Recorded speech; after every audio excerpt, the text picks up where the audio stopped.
Hello, എല്ലാവർക്കും നമസ്കാരം.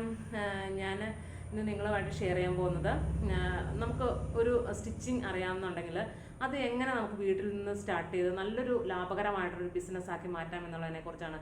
എന്നെ കേട്ടുകൊണ്ടിരിക്കുന്ന കുറച്ച് കൂട്ടുകാർക്കെങ്കിലും സ്റ്റിച്ചിങ് ഒക്കെ അറിയാവുന്നവരായിരിക്കും, പക്ഷെ അതൊരു ബിസിനസ്സിലേക്ക് കൺവേർട്ട് ചെയ്തെടുക്കാനായിട്ട് ബുദ്ധിമുട്ടുള്ള ആളുകളായിരിക്കും. അങ്ങനെയല്ല, നമുക്ക് ഒരു സ്കില്ലുണ്ടെങ്കിൽ അതിനെ ഡെവലപ്പ് ചെയ്തെടുത്തു കഴിഞ്ഞാൽ നമുക്ക് എപ്പോഴും നമുക്ക് ക്യാഷ് കിട്ടിക്കൊണ്ടിരിക്കും. അതായത് നമ്മുടെ സ്കില്ല് ഒരിക്കലും നശിച്ചു പോവില്ല. നമുക്ക് ആ സ്കില്ല് ഡെവലപ്പ് ചെയ്തെടുത്തു കഴിഞ്ഞാൽ നമുക്ക് എപ്പോഴും നമുക്കൊരു കോൺഫിഡൻ്റ് ആയിട്ട് മുന്നോട്ട് പോകാനായിട്ട് സാധിക്കും. അപ്പോൾ എന്നെ കേട്ടുകൊണ്ടിരിക്കുന്ന കൂട്ടുകാർ ആരെങ്കിലും സ്റ്റിച്ചിങ്ങിനോട് പാഷനേറ്റ് ഉള്ളവരാണെങ്കിൽ അല്ലെങ്കിൽ സ്റ്റിച്ചിങ് അറിയാവുന്നവരാണെങ്കിൽ ആദ്യം നമ്മൾ ആ സ്കില്ലൊന്ന് ഡെവലപ്പ് ചെയ്ത് ഒന്ന് മോൾഡ് ചെയ്തെടുക്കുക എന്നുള്ളതാണ് ഫസ്റ്റ് ചെയ്യേണ്ട കാര്യം. നമുക്കതിനായി ഇപ്പോൾ ഒരുപാട് സോഴ്സസ് ഉണ്ട്. നമുക്ക് യൂട്യൂബിൽ നമുക്ക് വീഡിയോസ് കാണാം, അതുപോലെ തന്നെ ഓൺലൈൻ ക്ലാസ്സസ് ഉണ്ട്, അതുപോലെ തന്നെ നമ്മുടെ വീടിനടുത്തൊക്കെ സ്റ്റിച്ചിങ് പഠിപ്പിക്കുന്ന സ്ഥലങ്ങളുണ്ട്. ഞാൻ പ്രിഫർ ചെയ്യുന്നത് ആദ്യം നിങ്ങൾ ലോക്കലായിട്ടുള്ള ഏതെങ്കിലും ഒരു സ്ഥലത്ത് പോയിട്ട് സ്റ്റിച്ചിങ് അത്യാവശ്യം പഠിച്ചെടുക്കുക എന്നുള്ളതാണ് പറയാനുള്ളത്. കാരണം എന്താ വെച്ചാൽ നമുക്ക് സ്റ്റിച്ചിങ്ങിൽ ഏതൊരു വ്യക്തി വന്നാലും അവരുടെ മെഷർമെൻറ്റിനനുസരിച്ച് നമുക്ക് കട്ട് ചെയ്ത് സ്റ്റിച്ച് ചെയ്ത് കൊടുക്കണം.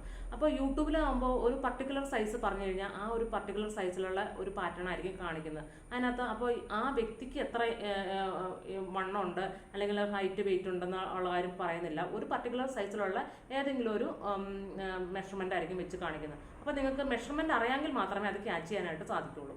അതൊരു ഫസ്റ്റ് പോയിൻ്റാണ്, നിങ്ങൾ സ്കില്ല് ഡെവലപ്പ് ചെയ്തെടുക്കുക എന്നുള്ളത്. പിന്നെ നമുക്ക് അത്യാവശ്യം വീട്ടിൽ വേണ്ട ഒരു മെഷീൻ അത്യാവശ്യമായിട്ട് വേണം. ആ ഒരു സ്വിമ്മിങ് മെഷീൻ അത് എല്ലാവരും പറയും ഒരു ചെറിയ സാധാ മെഷീൻ വെച്ചിട്ട് തുടങ്ങിക്കോളാം. പക്ഷെ ഞാനത് പ്രിഫർ ചെയ്യുന്നില്ല. കാരണം എന്താ വെച്ചാൽ നമുക്കൊരു കസ്റ്റമർ വന്ന് നമുക്കൊരു ഡ്രസ്സ് സ്റ്റിച്ച് ചെയ്ത് ഇട്ടുകൊണ്ട് പോയി കഴിഞ്ഞാൽ അവരാദ്യം നോക്കുക അതിൻ്റെ സ്റ്റിച്ചിങ്ങിൻ്റെ ഫിനിഷിംഗ് ആയിരിക്കും നോക്കണത്. ആ സ്റ്റിച്ചിങ് ഫിനിഷിംഗ് ഇല്ലെങ്കിൽ അവർ പിന്നെ രണ്ടാമത് വരില്ല. അപ്പോൾ നമുക്ക് ഒരു നല്ലൊരു സ്വിമ്മിങ് മെഷീൻ തന്നെ ആവശ്യമുണ്ട്. അതിനായിട്ട് നിങ്ങൾ ഒത്തിരി പൈസ മുടക്കുകയൊന്നും വേണ്ട. ഒരു 12,000-13,000 രൂപയൊക്കെ കൊടുത്തു കഴിഞ്ഞിട്ടുണ്ടെങ്കിൽ നല്ലൊരു ടേബിൾ ടോപ്പിൽ വെക്കാവുന്ന എംബ്രോയ്ഡറി മെഷീൻ കിട്ടും. ഞാൻ അത് ആദ്യം പ്രിഫർ ചെയ്യാൻ കാരണം എന്ന് വെച്ചാൽ നമുക്ക് എല്ലാ തരം സ്റ്റിച്ചിങ്ങും അതിനകത്ത് അവൈലബിൾ ആണ്. നോർമൽ സ്റ്റിച്ചിങ്ങും എംബ്രോയ്ഡറി ആയിട്ട് ഒരു 10-22 വെറൈറ്റി സ്റ്റിച്ചിങ്ങും അതുപോലെ തന്നെ ഉരുട്ടി ലോക്ക് ചെയ്യാനുള്ള ഫെസിലിറ്റി എല്ലാം അതിനകത്ത് അവൈലബിൾ ആണ്. അപ്പോൾ അതിൻ്റെ ഗുണം എന്താ വെച്ചാൽ നമുക്ക് ഫ്രോക്കോ ഗൗണോ എന്തെങ്കിലുമൊക്കെ അടി ഉരുട്ടി ലോക്ക് ചെയ്യേണ്ടതുണ്ടെങ്കിൽ അതിനകത്ത് നമുക്കത് ചെയ്തെടുക്കാനായിട്ട് സാധിക്കും. അപ്പോൾ അതുകൊണ്ട് ആ ഒരു മെഷീൻ മേടിക്കാനുള്ള ഒരു ബഡ്ജറ്റ് നിങ്ങൾ എങ്ങനെയും കണ്ടെത്തുക എന്നുള്ളതാണ് ഫസ്റ്റ് ചെയ്യേണ്ട ഒരു കാര്യം. പിന്നെ നമുക്ക് വേണ്ടിയിട്ടുള്ളതായിട്ടുള്ള ആക്സസറീസ്, ഒരു മെഷറിംഗ് ടേപ്പ്, ഒരു സിസേഴ്സ് വേണം. പിന്നെ അത്യാവശ്യം കുറച്ച് ത്രെഡ്. പിന്നീട് നമുക്ക് കൂടുതൽ വർക്ക് വരുമ്പോൾ നമ്മൾ ത്രെഡ് വാങ്ങിച്ചാൽ മതി. എല്ലാം കൂടി ഒരുമിച്ച് വാങ്ങിച്ച് വെക്കണം എന്നില്ല. കുറച്ച് ത്രെഡ് എല്ലാം വാങ്ങിച്ച് വെക്കണം. സൂചി അങ്ങനെയുള്ള കാര്യങ്ങളെല്ലാം വാങ്ങിച്ച് വെക്കണം. ചോക്ക്, വരയ്ക്കാനുള്ള ചോക്ക്, ഇത്രയൊക്കെ കുറച്ച് കാര്യങ്ങൾ നമ്മൾ വാങ്ങിച്ച് വെക്കണം. ഇത്രയൊക്കെ ബേസിക് ആയിട്ടുള്ള കാര്യങ്ങൾ മാത്രം മതി നമുക്ക് തുടങ്ങാനായിട്ട്. പിന്നെ നമ്മൾ വീടിനുള്ളിൽ തുടങ്ങുമ്പോൾ ഒരു പർട്ടിക്കുലർ ഏരിയയിൽ നമ്മൾ ഇതിന് വേണ്ടിയിട്ട് സെറ്റ് ചെയ്തെടുക്കണം.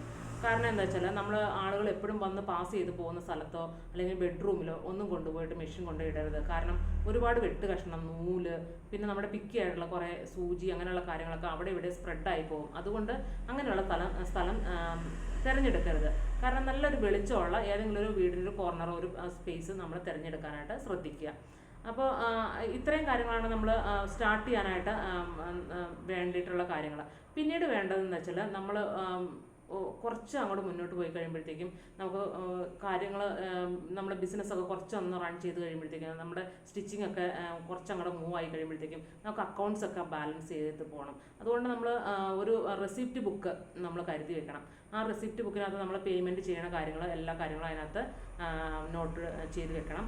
അതുപോലെ തന്നെ നമ്മളൊരു മെഷർമെൻറ്റ് ബുക്ക് നമ്മൾ കീപ്പ് ചെയ്യണം. മെഷർ ചെയ്ത് ഒരാളുടെ ഒരു കസ്റ്റമർ ഒരു പ്രാവശ്യം വന്നിട്ട് നമുക്ക് മെഷർമെൻറ്റ് തന്നു, അത് കഴിഞ്ഞിട്ട് ആ മെഷർമെൻറ്റ് സ്റ്റിച്ച് ചെയ്താക്കാൻ പറഞ്ഞു കഴിഞ്ഞാൽ നമ്മുടെ അടുത്ത് ആ മെഷർമെൻറ്റ് കറക്റ്റായിട്ട് വേണം. അപ്പോൾ ആ മെഷർമെൻറ്റ് നിങ്ങളൊരു ബുക്ക് എപ്പോഴും കീപ്പ് ചെയ്യണം. പിന്നീട് കുറേ ഓർഡറൊക്കെ കിട്ടിക്കഴിഞ്ഞ് നിങ്ങൾ സ്റ്റിച്ച് ചെയ്ത് തുടങ്ങുമ്പോൾ ഒരു മെഷർമെൻറ്റ് ബുക്ക് പ്രിൻറ്റ് ചെയ്ത് വെച്ചാൽ നല്ലതായിരിക്കും. കാരണം ചെസ്റ്റ് സൈസ്, അതുപോലെ തന്നെ measurement hand length, shoulder length, ആം round, chest round, shape round, അങ്ങനെയുള്ള കാര്യങ്ങളൊക്കെ ഓരോരോ ബോക്സ് ഒക്കെ ആയിട്ട് നല്ല രീതിയിൽ ഡിസൈൻ ചെയ്തിട്ട് ഞാനൊക്കെ അങ്ങനെയാണ് യൂസ് ചെയ്യുന്നത്. കാരണം പെട്ടെന്ന് കസ്റ്റമർ വരുമ്പോൾ അതങ്ങ് എഴുതിയാൽ മതി. എന്നിട്ട് അവർക്ക് അതിൻ്റെ ബിൽ എമൗണ്ട് എത്രയാണെന്ന് വെച്ചാൽ അത് റെസിപ്റ്റിൽ എഴുതി കൊടുക്കുകയും ചെയ്യാം. അപ്പോൾ അങ്ങനെയൊക്കെയുള്ള കാര്യങ്ങൾ നിങ്ങൾ ശ്രദ്ധിക്കണം. ഞാൻ അടുത്തൊരു വീഡിയോയ്ക്കകത്ത് നിങ്ങളത് കാണിച്ചു തരാം. അതിൻ്റെ ഞാൻ ഉപയോഗിക്കുന്ന ആക്സസറീസ് എല്ലാം ഞാൻ നിങ്ങൾക്ക് പരിചയപ്പെടുത്താം. ഇപ്പോൾ ഇത്രയും കാര്യങ്ങൾ നമ്മൾ ശ്രദ്ധിച്ചു കഴിഞ്ഞിട്ടുണ്ടെങ്കിൽ നമ്മളൊരു കസ്റ്റമർ എങ്ങനെ ഒരു റിലേഷൻഷിപ്പ് കീപ്പ് ചെയ്യണം എന്നുള്ളതാണ്. നമുക്ക് ഒരു കസ്റ്റമർ വന്നു കഴിഞ്ഞ് കഴിഞ്ഞാൽ അവരുമായിട്ട് നല്ല രീതിയിൽ കമ്മ്യൂണിക്കേറ്റ് ചെയ്യാനായിട്ട് നമ്മൾ ശ്രമിക്കണം. കാരണം നമുക്ക് ഇപ്പോൾ മനുഷ്യരാണ്, എന്തെങ്കിലും ചെറിയ മിസ്റ്റേക്കുകളൊക്കെ സംഭവിക്കും. ഇപ്പോൾ സ്റ്റിച്ച് ചെയ്യുമ്പോൾ ചിലപ്പോൾ വണ്ണം കൂടി പോകുമോ അല്ലെങ്കിൽ വണ്ണം കുറഞ്ഞു പോകുമോ, അല്ലെങ്കിൽ എന്തെങ്കിലുമൊക്കെ മിസ്റ്റേക്കുകൾ നമുക്ക് സംഭവിക്കാം, സ്വാഭാവികമാണ്. അപ്പോൾ നമ്മൾ ആ കസ്റ്റമറെ എങ്ങനെ നല്ല രീതിയിൽ ഡീൽ ചെയ്യേണ്ടത് എങ്ങനെയാണെന്ന് വെച്ചാൽ നല്ല രീതിയിൽ പറഞ്ഞ് മനസ്സിലാക്കുക. ഇനിയിപ്പോൾ അവർക്ക് അതൊരു വേറൊരു മെറ്റീരിയൽ വാങ്ങിച്ച് സ്റ്റിച്ച് ചെയ്ത് കൊടുക്കേണ്ടതാണെങ്കിൽ പോലും നമ്മളത് വാങ്ങിച്ച് സ്റ്റിച്ച് ചെയ്ത് കൊടുക്കുക എന്നുള്ളതാണ്. ഒരിക്കലും ആ കസ്റ്റമറെ വെറുപ്പിച്ച് വിടരുത്. അപ്പോൾ ആ കസ്റ്റമറായിട്ടൊക്കെ ഒരു നല്ല ഒരു ഡീലിങ് നമ്മൾ ഉണ്ടായിരിക്കുക എന്നുള്ളതാണ് ഇതിനകത്ത് വേറൊരു കാര്യം. അപ്പോൾ മുന്നോട്ട് പോകുമ്പോൾ നമുക്ക് ഓരോ കാര്യങ്ങൾ ഇങ്ങനെ ഓരോന്നും നമുക്ക് ചെയ്തു വരേണ്ടതുണ്ട്.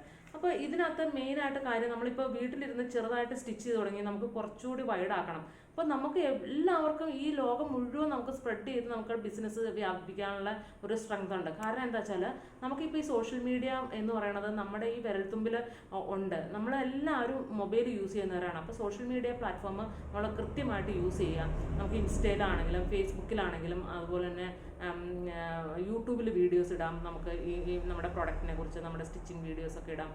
അങ്ങനെയൊക്കെ കുറേ കാര്യങ്ങൾ ചെയ്ത് നമ്മുടെ സോഷ്യൽ മീഡിയ പ്രസൻസ് നമ്മൾ കൊണ്ടുവന്നു കഴിഞ്ഞാൽ നമുക്ക് കൂടുതലായിട്ട് ഈ ബിസിനസ്സിനെ മുന്നോട്ട് കൊണ്ടുപോകാനായിട്ട് സാധിക്കും. അതൊക്കെ ഒരു സ്റ്റാർട്ടിങ് സ്റ്റേജിലുള്ള ഒരു ബുദ്ധിമുട്ട് മാത്രമേ ഉണ്ടാവുള്ളൂ. അത് കഴിയുമ്പോൾ ഇതെല്ലാം ഒന്ന് ഫ്ലോയിലേക്ക് വന്നു കഴിയുമ്പോഴത്തേക്ക് നമ്മൾ തന്നെ അറിയാതെ നമ്മൾ ഇതിനകത്ത് ഇൻവോൾവ് ആയി പോകും. കാരണം എന്ന് വെച്ചാൽ നമുക്ക് നല്ലൊരു ഏണിങ്സ് കിട്ടിക്കൊണ്ടിരിക്കുമ്പോൾ നമുക്ക് കൂടുതൽ സന്തോഷം വരും. അപ്പോൾ നമ്മൾ കൂടുതൽ ഇതിനകത്തോട്ട് ഇൻവോൾവ് ആവാനായിട്ട് തുടങ്ങും. പിന്നെ മറ്റൊരു പ്രധാനപ്പെട്ട കാര്യം എന്താണെന്ന് വെച്ചാൽ നമ്മൾ തുടക്കക്കാരായിട്ട് ചെയ്യുമ്പോൾ കുറച്ച് സാമ്പിൾ നമ്മൾ ഒരു പർട്ടിക്കുലർ പ്രോഡക്റ്റ് ആയിരിക്കും നമ്മൾ കൂടുതൽ ഇമ്പോർട്ടൻ്റ് ആയിട്ട് ചെയ്യുന്നത്. ഇപ്പോൾ എന്നെ സംബന്ധിച്ച് പറയുകയാണെങ്കിൽ ഞാൻ കുർത്തീസാണ് കൂടുതൽ ചെയ്യണം, ടോപ്സ് ആൻഡ് കുർത്തീസാണ് കൂടുതൽ ചെയ്യണം. അപ്പോൾ അതിനകത്ത് നല്ല വെറൈറ്റി ആയിട്ടുള്ള കുറച്ച് കളക്ഷൻസ് നമ്മൾ സാമ്പിളായിട്ട് ചെയ്ത് വെക്കുക. കാരണം കസ്റ്റമർ വന്നു കഴിയുമ്പോൾ നോക്കുമ്പോൾ നമുക്ക് ഇതുപോലെ നല്ല രീതിയിൽ സ്റ്റിച്ച് ചെയ്യാൻ അറിയാം എന്നൊരു ധാരണ അവർക്ക് വരുമല്ലോ. അപ്പോൾ അതുകൊണ്ട് നമ്മൾ കുറച്ച് സാമ്പിൾ പീസസ് നമ്മൾ സ്റ്റിച്ച് ചെയ്ത് വെക്കുക. പിന്നെ മെറ്റീരിയൽസ് കളക്ട് ചെയ്യുമ്പോൾ നമ്മൾ സാധാരണയായിട്ട് ഒരുപാട് മെറ്റീരിയൽസ് അധികം വാങ്ങി വെക്കരുത് ആദ്യം തുടക്കക്കാർ. നമ്മുടെ ലോക്കൽ മാർക്കറ്റിൽ അവൈലബിൾ ആയിട്ടുള്ള, അതായത് നമ്മുടെ ഇപ്പോൾ ഏതൊരു സ്ഥലത്താണെങ്കിലും ഹോൾസെയിൽ മാർക്കറ്റുകൾ അവൈലബിൾ ആയിട്ടുണ്ട്. ഇപ്പോൾ എറണാകുളമൊക്കെ ആണെങ്കിൽ എറണാകുളം മാർക്കറ്റ് അവൈലബിൾ ആണ്, കോഴിക്കോടാണെങ്കിൽ കോഴിക്കോട് ഹോൾസെയിൽ മാർക്കറ്റ്, അങ്ങനെ പല സ്ഥലങ്ങളിലും ഹോൾസെയിൽ മാർക്കറ്റുകൾ അവൈലബിൾ ആണ് എല്ലാ സ്ഥലങ്ങളിലും. അപ്പോൾ ആ ലോക്കലായിട്ടുള്ള ഹോൾസെയിൽ മാർക്കറ്റുകളിൽ നിന്ന് ആദ്യം തുടക്കത്തിൽ പർച്ചേസ് ചെയ്ത് സ്റ്റാർട്ട് ചെയ്യുക. പിന്നീട് നമുക്ക് സൂററ്റ്, ബോംബെ, അതുപോലെ തന്നെ രാജസ്ഥാൻ, ജയ്പൂർ അങ്ങനെയുള്ള സ്ഥലങ്ങളിലൊക്കെ പോയിട്ട് പർച്ചേസ് ചെയ്യാം. പക്ഷെ അതൊരു ബൾക്ക് എമൗണ്ട് മേടിക്കാനായിട്ട് പോകുമ്പോഴാണ് നമുക്കത് മുതലാവുള്ളൂ. കാരണം അല്ലെങ്കിൽ നമുക്ക് ഒരുപാട് ട്രാവൽ എക്സ്പെൻസസ് ഒക്കെ വന്നു കഴിയുമ്പോൾ നമുക്ക് പ്രോഫിറ്റ് ഉണ്ടാവില്ല. അതുകൊണ്ടാണ് അങ്ങനെ തുടക്കക്കാരെന്ന നിലയിൽ അങ്ങനെ ചെയ്യാനായിട്ട് ഞാൻ സജസ്റ്റ് ചെയ്യുന്നത്. എപ്പോഴും നമ്മൾ ഒരു ബിസിനസ് സ്റ്റാർട്ട് ചെയ്യുമ്പോൾ വലിയ രീതിയിൽ ചെയ്യാതെ ചെറിയ രീതിയിൽ തുടങ്ങി അതിനെ മുന്നോട്ട് കൊണ്ടുപോകുന്നതിലാണ്. നമ്മൾ കണ്ടിന്യൂസ് ആയിട്ട് ലേൺ ചെയ്തുകൊണ്ടിരിക്കണം. ഇപ്പോൾ ഓരോ പ്രോസസ്സും നമ്മൾ കണ്ടിന്യൂസ് ആയിട്ട്, ഇപ്പോൾ പുതിയ പ്രോഡക്റ്റുകൾ വരുമ്പോൾ, പുതിയ ഫാഷൻ വരുമ്പോൾ നമ്മൾ അപ്ഡേറ്റ് ചെയ്ത് പഠിച്ചുകൊണ്ടിരിക്കണം. അതാണ് ഇതിനകത്ത് മെയിനായിട്ടുള്ളൊരു കാര്യം. അപ്പോൾ ഇത്രയും കാര്യങ്ങളൊക്കെ ശ്രദ്ധിച്ചു കഴിഞ്ഞാൽ നമുക്ക് നല്ലൊരു രീതിയിൽ നമ്മുടെ ഈ ബിസിനസ്സിനെ മുന്നോട്ട് കൊണ്ടുപോകാനായിട്ട് സാധിക്കും. നിങ്ങൾക്ക് നല്ലൊരു ഏണിങ്സ് ഇതിനകത്ത് ലഭിക്കുന്നതാണ്. അപ്പോൾ ഇനി അടുത്തൊരു വീഡിയോയിൽ ഇതിനെക്കുറിച്ച് കൂടുതലായിട്ട് നിങ്ങളുമായിട്ട് ഞാൻ ഡിസ്കസ് ചെയ്യാൻ ഓരോരോ ബിസിനസ് ട്രിക്കുകളുമായിട്ട് ടിപ്സുമായിട്ട് ഞാൻ വരുന്നതായിരിക്കും. അതുവരേക്കും ബൈ ബൈ, ടേക്ക് കെയർ.